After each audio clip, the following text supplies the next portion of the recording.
ئەم پیاوە ئەبێ داوای لێبوردن لە خوای گەورە بکە، چونکە کەلیمەکە کوفرە. فڵان عەبد پێش خوا شت ئەزانێ کوفرێکی سەریحە. بسم الله الرحمن الرحيم الحمد لله والصلاة والسلام على رسول الله. أنا مزبان من بروجي هذا الخطبة أبوينا المسلم من سلم المسلمون من لساني ويدي. طبعا أول شيء بيش أو جواب دموا دعوة كاريك ما وضع ملتي خرابة، جفان ملتي بطالة، حكمت همت كان خود سركاته وتوزع قرني معاش ويك. دوامين هرچی مسئول کاربرسته، هرچی دولمند و فلاح و تاجره زکاتی بده با ملتی خواه اصاب قانونی فقیر نامینه مقابل کلی فقیره چی خواه گرو دولمند چی درست کردیا او دولمند زکاتی ناده لو فقیره کدیاره. درباره کفر من لیرو علیم اما لو جبان من بروجیا رز و احترام من بو همو لايق والله لا يمو هم ما مستاني آني هم ملتي كرد رب العالمين الله يالي السورة باسكرني خوا بجورك كفر بي دجاتي بي پیغمبري خوا يالي السورة صلى الله عليه وسلم قرآن يالي السورة جماعت چونك اما ملتي كرد ملتي مسلماني خواناتي جفان بتالي برسي بي معاشين بي وصعي براستي دبي حق كلمة حق بلين جا من ليرو عليهم اواني هلا اكن كفري دكن اگر او كلمة لدوت هاتا داري او كلمة بعمري قوت بي والله بي كافر دبي چونك بيش خواهي رب العالمين عبد هيز نازاني باجينا من راقنا محمد شياع سوداني رئيس وزراء لسيجي دايك خواهي قورا لينو تشواني نوسيا او بياو دبتا رئيس وزراء احمد شرع كابراك ولم عقارانا قنزيك بو لسيجي دايك خواهي لينو تشواني نوسيا خواهي قورا ام بياو دبتا السروك مام زلال طالباني خواهي لينو تشواني نوسيا لسيجي دايك او بياو الروجك دارا دبتا السروك عراق كاق مسرور كاق نيت سيرفان الى اخره لسيجي داك تان خواهي لينو تشواني نوسين ايو الروجك ابن بشواني ام ملته بس هوادارم ليرو عليهم وسعي ملة جفاني بطالة معاش توزيع كم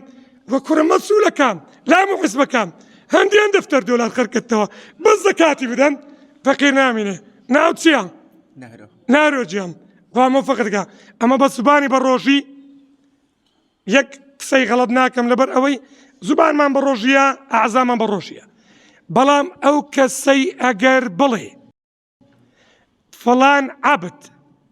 پیش خوا شت ئەزانێ کوفرێکی سەریحە. خوای گەورە لە ئاەتی 50 سوورەتی الأنعام لاپەڕە 128 لە قورآنی پیرۆز جوزی 78 165 ئاەتە سوورە الأنعام ئاەتی 50 فەرمێ بسم الله الرحمن الرحيم وعنده مفاتيح الغيب لا يعلمها إلا هو هەرچی غەیبە کەس نازانێ بەس ئەڵڵا نەبێ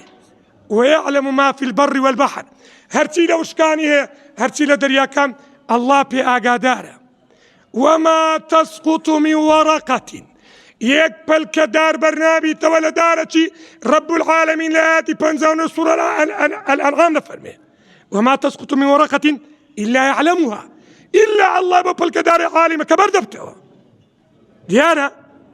ويعلم ما في البر والبحر وما تسقط من ورقة إلا يعلمها ولا حبة في ظلمات الأرض ولا رطب ولا يابس إلا في كتاب مبين. يقدن كقلم يقدن كزو يقدن كنيسك يقدن كبرنت شي مبي شي نبي شي دار بيا وشك به لرجال زوي لسر زوي الله هم بيا قداره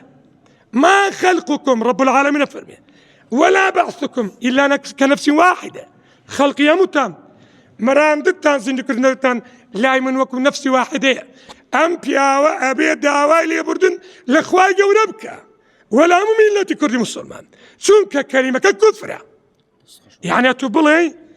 پێش خوا تۆ شت ئەزانی ئەستەغفر الله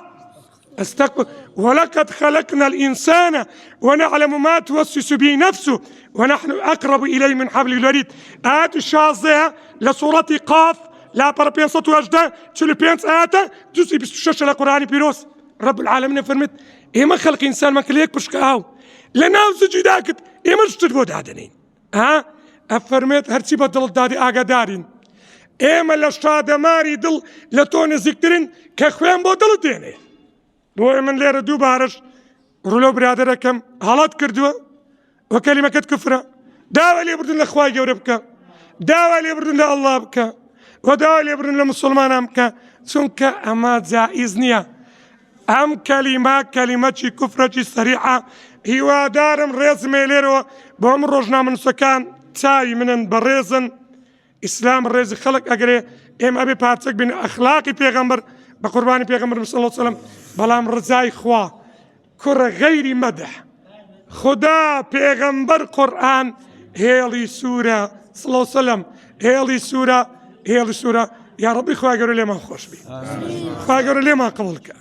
خوا گەورە ڕووی خۆشی لە میلەتەکە مەعاش تەوزیع کرێ ئەو